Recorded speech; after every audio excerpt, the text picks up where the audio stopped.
انا ارسلناک بالحق بشیرا ونذیرا، بے شک اے محبوب صلی اللہ علیہ وآلہ وسلم ہم نے آپ کو حق کے ساتھ، ایک مقصد کے ساتھ بھیجا، خوشخبری سنانے والا اور ڈر سنانے والا۔ خوشخبری یہ کہ جو اللہ کے تابع فرمان ہوں گے ان کو جنت ملے گی، اور ڈر یہ سنایا کہ جو اللہ کا نافرمان ہوگا وہ دوزخ میں جائے گا، والعیاذ باللہ تعالی۔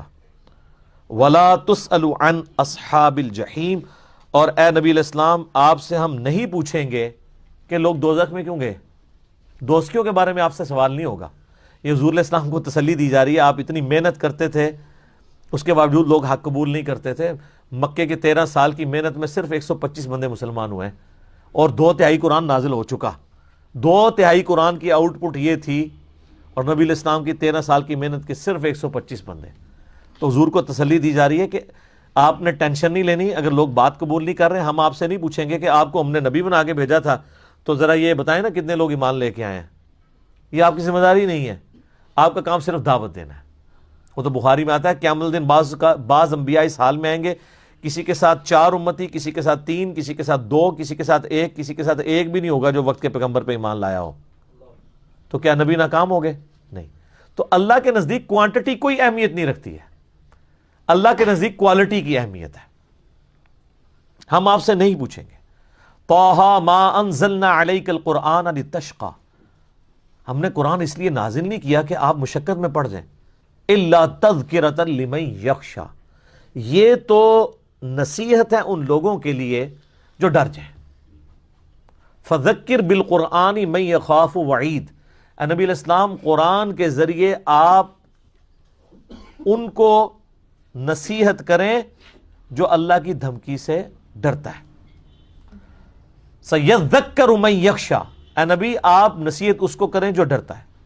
وَيَتَجَنَّبُهَا الْأَشْقَىٰ، اور جو بدبخت ہو چکا ہے بات نہ مان کے اس کو اس کے حال پہ چھوڑ دیں۔ الَّذِي يَصْلَى النَّارَ الْكُبْرىٰ، اس کو ہم بڑی آگ کے اوپر پیش کریں گے۔ ثُمَّ لَا يَمُوتُ فِيهَا وَلَا يَحْيَىٰ، پھر اس آگ میں نہ وہ زندوں میں ہوگا نہ مردوں میں۔ قَدْ أَفْلَحَ مَن تَزَكَّىٰ، بے شک کامیاب تو وہ ہوا جس نے اپنے نفس کی اصلاح کر لی۔ وَذَكَرَ اسْمَ رَبِّهِ فَصَلَّىٰ، اور اپنے رب کا نام لے کر نماز پڑھی۔ بل تؤثرون الحیات الدنیا، لیکن تمہارا اصل مرض یہ ہے کہ تم دنیا کی زندگی کو ترجیح دیتے ہو۔ والآخرۃ خیر وابقیٰ، جبکہ اصل میں جو بہتر ہے وہ تو آخرت ہے، اور صرف بہتر نہیں ہے وہ ہمیشہ رہے گی بھی۔ دنیا کے برابر بھی ہوتی تب بھی وہ بہتر ہوتی، کیونکہ وہ ہمیشہ کے لیے دنیا عارضی ہے۔ اللہ فرما رہا ہے دنیا سے وہ بہتر اس اعتبار سے بھی ہے کہ وہ ہمیشہ کے لیے ہے، اور دوسرے اعتبار سے بھی بہتر ہے۔ ان ھذا لفی الصحف الاولیٰ، یہی ایک کانٹے کی بات تھی جو اگلے صحائف کے اندر نقل ہوئی تھی۔ صحف ابراہیم و موسیٰ، چاہے وہ ابراہیم علیہ السلام کے صحائف ہوں یا موسیٰ علیہ السلام کے صحائف، تمام الہامی کتابوں کی دعوت کا خلاصہ یہ ہے کہ دنیا کی زندگی عارضی ہے، اصل زندگی آخرت کی ہے۔ اپنے رب کو مرنے سے پہلے رسپانس کر لو۔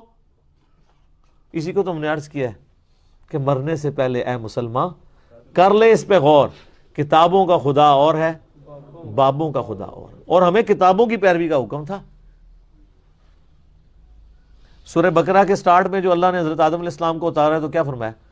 قُلْ اهْبِطُوا مِنْهَا جَمِيعًا، اے آدم اور اس کی ہونے والی ساری قیامت تک کی اولاد تمہیں ہم زمین پہ اتار دیں، اتر جاؤ۔ فَإِمَّا يَأْتِيَنَّكُم مِّنِّي هُدًى، اب یاد رکھنا جب کبھی کوئی ہدایت کی کتاب تمہارے پاس آئی نا، فَمَن تَبِعَ هُدَايَا فَلَا خَوْفٌ عَلَيْهِمْ وَلَا هُمْ يَحْزَنُونَ، تو جو اس کتاب کی پیروی کرے گا اسے نہ کوئی خوف ہوگا نہ کوئی غم ہوگا۔ وَالَّذِينَ كَفَرُوا وَكَذَّبُوا بِآيَاتِنَا، اور جو لوگ ہماری آیات کا کفر کریں گے اور اس کا انکار کریں گے اور اس کو جھٹلا دیں گے، اولئک اصحاب النار ہم فیہا خالدون، ایسے ہوں گے دوزخی اور رہیں گے اس میں ہمیشہ ہمیشہ۔ تو سر یہ جو میں نے ڈاکٹرین آپ کے سامنے رکھی ہے، ایک نعرہ بلند کیا ہے، یہ قرآن سے ہی ڈائریکٹ کیا ہے کہ قرآن نے کہا کہ کتابوں کا انتظار کرنا۔ اب جو لوگ کتابوں سے توڑ رہے ہیں، میں آپ کو وثوق سے کہتا ہوں کوئی فزکس کا پروفیسر یا میتھ کا پروفیسر اپنی کتاب کی توہین کر دے، وہ دنیا کی کسی یونیورسٹی میں ٹیچنگ نہیں کر سکتا، اور وہ کرتا بھی نہیں ہے۔ دنیا کا سب سے بڑا میتھمیٹیشین ہونا اور ایک چھوٹا سا بچہ اٹھ کے اس کو کہہ دے کہ سر آپ کے کورس کی کتاب میں جو ایکویشن ہے نا وہ یوں لکھی ہوئی ہے، یہ آپ نے غلط لکھ دی ہے، وہ آئیں بائیں شائیں کیے گا نہیں، فوراً مٹائے گا اور کہے گا سوری، تھینک یو۔ اور اگر کوئی عالم دین غلط تقریر کر رہا ہو، قرآن کے خلاف عقائد بتا رہا ہو، بخاری مسلم کے خلاف نظریات بتا رہا ہو، یہ بھی تو اس کی بھی تو ٹیکسٹ کتابیں تھیں نا سر، یہ کوئی انگریزوں نے تو نہیں کتابیں لکھی، یہ لادہ بات ہے کہ آپ کے بزرگوں نے چھاپی نہیں، ان کو توفیق نہیں ہوئی، انگریزوں کے پرنٹنگ پریس پہ چھپی ہوئی ہے، ان پہ ہوتا تو آج بخاری آپ کے ہاتھ میں بھی نہ ہوتی، کتنے کاتب بھرتی کرتے۔ یہ بھی صدقہ جاریہ ان کے لیے ہی ہے، اگر زندہ ہے تو اللہ اس کے بدلے ان کو ایمان کی دولت دے، مرے وہ کے لیے تو دعا ہم نہیں کر سکتے۔ تو سر مولوی کے سامنے آپ کوئی بتائیں کہ سر یہ جو آپ نے بتایا قرآن میں تو یہ لکھا ہوا ہے، وہ کیا کہے گا؟ تھینک یو کہے گا، پھینک دیو چک کے باہر سٹو انو، ماہ بدولت کے سامنے اس نے بات کس طرح کی۔ تو اسی لیے میں کہتا ہوں کہ دنیاوی ٹیچر جو ہیں اس اعتبار سے کم از کم اپنی کتابوں کا ریکارڈ کر رہے ہیں، اور مذہب کے ٹھیکیدار اپنی کتابوں کی توہین کرتے ہیں۔ تو اب اس کا منطقی انجام ہے کہ جن کتابوں کی بنیاد پہ یہ ہم سے عزت اویل کر رہے تھے، آپ علماء کی عزت کیوں کرتے ہیں؟ کتابیں پیے ہوئے ہیں، اور اگر وہ کتابوں کے دشمن ہیں تو ایسے علماء عزت کے قابل ہیں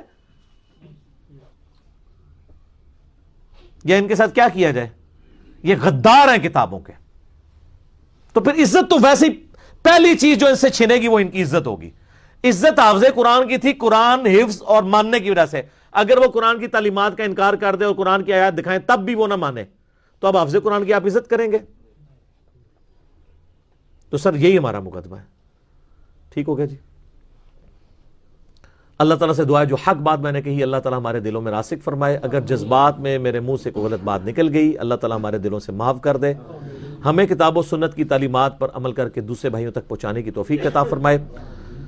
اللہم صلی علی محمد وعلی آل محمد کما صلیت علی ابراہیم وعلی آل ابراہیم انک حمید مجید، اللہم بارک علی محمد وعلی آل محمد کما بارکت علی ابراہیم وعلی آل ابراہیم انک حمید مجید، سبحانک اللہم وبحمدک اشہد ان لا الہ الا انت استغفرک واتوب الیک وما علینا الا البلاغ المبین۔ جزاکم اللہ خیرا۔